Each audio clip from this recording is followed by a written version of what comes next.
மாவீர மகுடம். Lieutenant colonel Siddharthan. Batticaloa மாவட்டத்தின் விடுதலை புலிகளின் தளப்பகுதி அடிப்படை பயிற்சி முகாம் ஒன்று நிறைவடைந்து புதிய போராளிகள் பல்வேறு முகாம்களுக்கும் அனுப்பப்பட்டுக் கொண்டிருந்தார்கள். அந்த வேளைகளில் இயல்பாக காணப்படும் புத்துணர்வும் கரகலப்பும் அவர்களின் முகாம்களில் வெளிப்படையாகவே தெரிந்தது. ஆயினும் முகாமுக்கு வர இருந்த புதிய போராளிகள் அநேகரின் முகாம்களில் ஒரு வகையான கலக்கத்தை காண முடிந்தது. காரணத்தை ஊகிப்பது அவ்வளவு கடினமல்ல. படைத்துறை பயிற்சி பிரிவாக செயற்பட இந்த முகாம் சற்று வேறுபாடானதுதான்.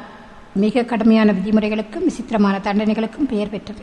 அதேவேளை ஆற்றல் விருத்திக்கு அது அடித்தளமாகவும் இருந்தது. பாவம், நல்லா மாட்டுப்பட்டது. எப்படித்தான் நின்று பிடிக்கப் போகுதுகளோ. மூத்த போராளி ஒருவன் பரிதாபப்பட்டார். ஏனென்ன, உயிரையும் கொடுப்போம் என்று தானே போராட வந்து நாங்கள் நிச்சயம் எதுக்கு நின்று பிடிப்போம். மிக அமைதியான சுபாவம் கொண்ட அந்த போராளி புதிய போராளிகள் மீது வந்த நம்பிக்கையும் உறுதிமிக்க வார்த்தைகள் ஆச்சரியப்பட வைத்தன. தம்பி, உங்களோட பேர் என்ன? சித்தார்த்தன். ஆம். அவனிடம் துணித்த அந்த நம்பிக்கை உறுதி அவன் போராளியாக வாழ்ந்த காலம் முழுவதும் அவனிடம் நிறைந்தே இருந்தது.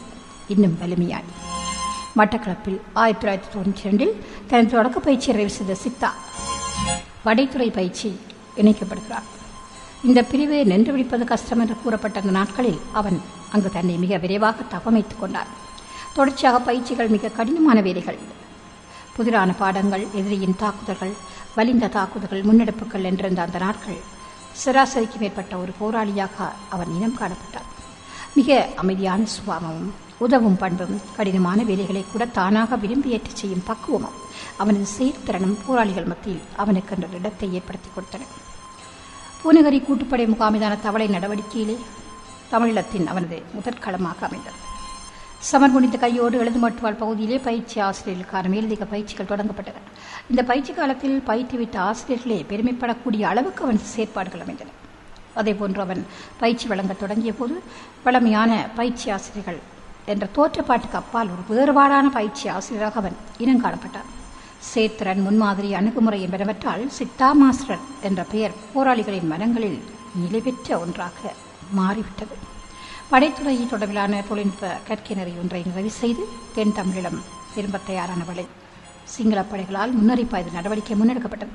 இந்த நடவடிக்கைக்கு எதிராக தொடுக்கப்பட்ட புலிப்பாய்ச்சல் உட்பட்ட தாக்குதலில் பங்கு கொண்டான். இவற்றைத் தொடர்ந்து கொக்குலாய் இராணுவ முகாம் தாக்குதலிலும் பங்கெடுத்தான். அவன் சார்ந்த ஜெயந்தன் படையணி மீண்டும் தென் தமிழீழம் திரும்பிய போது சித்தாவும் புறப்பட்டான். பயிற்சி ஆசிரியர் பிரிவில் 1992 இணைந்து கொண்டவன் மிக விரைவிலேயே அந்த பிரிவின் பொறுப்பாளனாக உயர்த்தப்பட்டார். இந்த காலகட்டத்தில் மட்டக்களப்பு பகுதியிலே இடம்பெற்ற பல தாக்குதல்களில் பங்கு கொண்டார். 1993 ஜெயந்தி ஐயர் இராணுவ முகாம் தாக்குதலோடு தொடங்கி இவனது சமர்க்கள பட்டறிவு மாவடி வேம்பு படை முகாம், கிண்ணியடி படை முகாம், குடாப்பூக்கடை காவல்துறை நிலையம், புல்லுகுடாமர் சிறப்பு அதிரடிப்படை முகாம், மாவடி வேம்பு படை முகாம், கடலப்பல படை முகாம், பவுனதீவு படை முகாம் என பிரிந்ததோடு விடுதலை புலிகளால் நடத்தப்பட்ட பல்வேறு பதுங்கு தாக்குதல்களுக்கும் முற்றுகை முறியடிப்புகளுக்கும் அந்த பட்டறிவுக்கு மேலும் வலிச்சேர்த்தன. யாழ்ப்பாண குடாநாட்டுக்கு பாதை திறக்கென சிங்களப்படை திறப்பு முன்னெடுத்த ஜேசிக்குரு நடவடிக்கை தொடங்கப்பட்ட போது மீண்டும் தென் தமிழீழ படையணிகள் வன்னி நோக்கி வந்தன. எதிர்கொள்ளப் போகும் சமரின் பரிமாணத்தை கருத்தில் கொண்டு ஜெயந்தன் படையணி மீளொழுங்கு செய்யப்பட்டது. இதன்போது ஆற்றல் மிக்க அணித்தலைவர்களில் தேவையும் உணரப்பட்டது. இந்த அடிப்படையில் ஒரு கொம்பனி கொமாண்டராக சித்தா நியமனம் பெற்றான். அந்த நாட்களில் கொம்பனி கொமாண்டராக, கொம்பனி மீனாளராக குறித்ததொரு வேளையில் படையணியின் தாக்குதல் தளபதி என பொறுப்பேற்று களங்களில் அணிகளை வழிநடத்தினான். ஜேசிக்குரு எதிர்ச்சமர்முனையின் மாங்குள பகுதி முன்னணி காவலரன் பகுதியிலே அவனை காணலாம். கையில் ஏற்பட்ட விழுப்புண் முற்றாக மாறாத நிலையில் அவன் இயல்பாக செயற்பட்டுக் கொண்டிருந்தான். என்ன சித்தா, வளமை போல காயம் மாற முதல் வந்தாச்சு போல. இது எத்தனையாவது? சித்தாவிடமிருந்து வந்த வளமையான புன்னகைதான் பதிலாக கிடைத்தது. முதல் 3 ஜேசிக்குருள்ள 4 மொத்தம் 7 அருகில் நின்ற போராளி அழுத்தமாய் கூறினான். ஓ, இவன் என்ன மாதிரியான மனிதன்? ஏற்கனவே 3 முறை அதில் கரப்படையில் மார்பை உடற் தரவை அவனை சாவின் வாசலுக்கே கொண்டு சென்றது. தாண்டி குளத்தில் காயமடைந்து அது மாற முன்பே களம் வந்தான். மீண்டும் பெரிய மடுவில் அது மாற முன்பு மீண்டும் களம். அடுத்தது ஓமந்தையில் குணமாக முன் மாங்குளம் வந்தான். மாங்குளத்திலும் அவனை தேடி ரவை வந்தது. இதோ இப்போது கை காயத்திலும் முன்னணியில். ஓயாதலைகள் 2 கிளிநொச்சி பிரிகேட் தளத்தை கைப்பற்றுவதற்கான தாக்குதல்கள் தொடங்கின. இந்த தாக்குதல்களில் ஜெயந்தன் படையணியின் கொம்பனிகள் வெவ்வேறு முனைகளில் சண்டையிட வேண்டியிருந்தது. சித்தாவின் அணிக்கு கிளிநொச்சி குளப்பகுதி முன்னணி அரண் வரிசையை கைப்பற்றி குறித்த இலக்கு நோக்கி தாக்குதல் தொடுக்கும் பணி வழங்கப்பட்டது. நீர் நிறைந்த குளத்தினூடாக மிக ரகசியமாக நகர வேண்டியிருந்தது. நகர்வை மிக சிறப்பாக செய்த அந்த அணி குளபண்டை கடந்து கொண்டிருந்த போது அங்கு சண்டை மூண்டது. சாதகமற்றது ஒரு சூழ்நிலையிலே தரையமைப்பில் சண்டை தொடங்கிவிட்டது. உக்கிரமான தாக்குதல். அந்த அணியின் வீரர்கள் அதன் தலைவனைப் போல் உறுதியானவர்கள், இறுதி வரை போராடக்கூடியவர்கள். அடுத்த நாள் கிளிநொச்சி பிரிகேட் தளம் அளிக்கப்பட்ட கிளிநொச்சி நகர் மீட்பு வெற்றி செய்தி வெளியாகிக் கொண்டிருக்கிறது. குறித்ததொரு பயிற்சி திட்டம் தொடர்பாக கதைப்பதற்காக தேசிய தலைவரால் அழைக்கப்பட்டிருந்தார்கள். மூத்த தளபதிகள் சிலரோடு தேசிய தலைவர் உரையாடிக் கொண்டிருந்தார். அப்போது எல்லைப்படை வீரர்களுக்கான பயிற்சி பாசறை பொருத்தமான பெயர் சூட்ட வேண்டும் என மூத்த தளபதி ஒருவர் கோரிக்கை வைத்தார். பலரும் பல்வேறு பெயர்களை முன்மொழிந்தார்கள். தேசிய தலைவரின் முகத்தில் சிந்தனைகள். சித்தா பயிற்சி பாசறை என்று பெயர் வையுங்கோ. லெப்டினன்ட் கர்னல் சித்தா ஒரு அமைதியான சுபாவம் கொண்ட ஆற்றல் மிக்க போராளி, அணித்தலைவன், ஒரு நல்ல பயிற்சி ஆசிரியர், களத்தில் பல தடவை காயப்பட்டவர், கடைசி சண்டையில் கூட மிக உறுதியாக செயற்பட்டவர் என சித்தா மாஸ்டரை பற்றி தேசிய தலைவர்கள் கூறிக்கொண்டார். அதேவேளை மிக பெருமையாகவும் இருந்தது. ஒரு உண்மை வீரனுக்கு கிடைக்கக்கூடிய அதி உயர் மதிப்பு வேறு எதுவாக இருக்க முடியும்?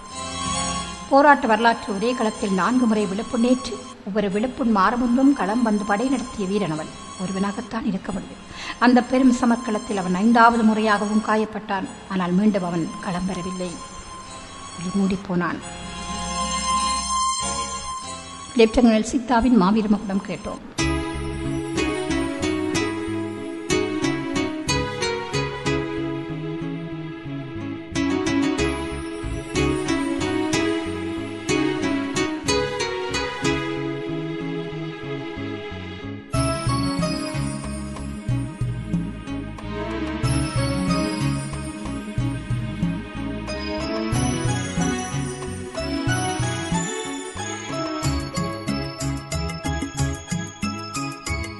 எனது நண்பனே, எந்த மனசில் நீயடா, என்றும் உனது ஞாபகம் ஈர நினைவடா, நீ துயிலும் கல்லறை தேச உயிரடா.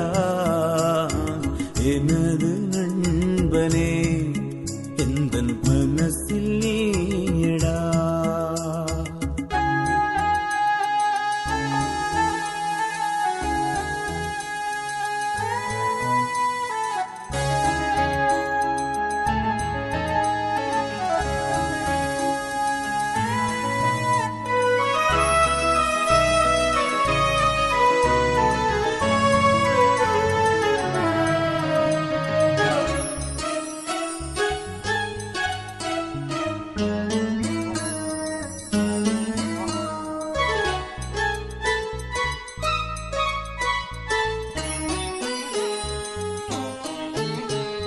நினைவு தெரிந்த நாள் முதல் இருவரும் உறவு,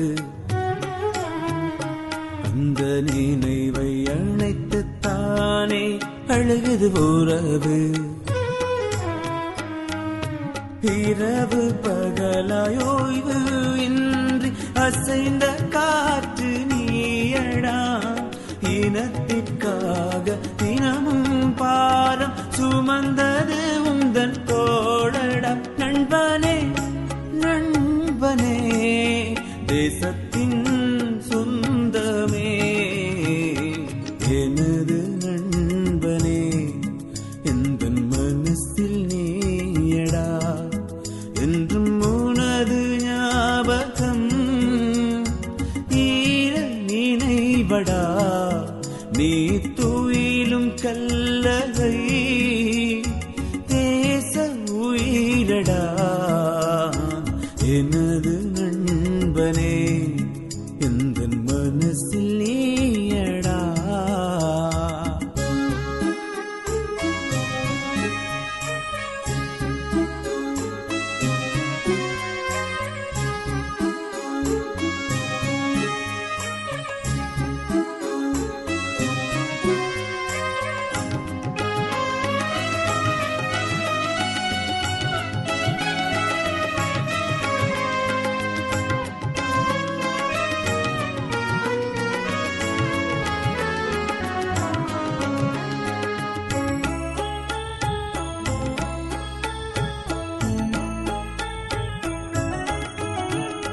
மலரைப் போல மென்மை உன்னில் உண்டு,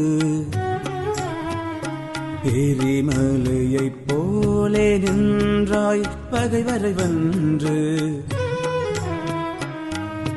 கடமைதானே மனிதம் என்று கருத்து சொன்னாய் அறிஞனே. கவிதையாலே தேச வாழ்வை காதல் செய்தாய் கவிஞனே. நண்பனே நண்பனே தேசத்தின் சொந்தமே. எனது நண்பனே எந்தன் மனசில் நீயடா. என்றும் உனது ஞாபகம் ஈர நினைவடா. நீ துயிலும் கல்லறை தேச உயிரடா.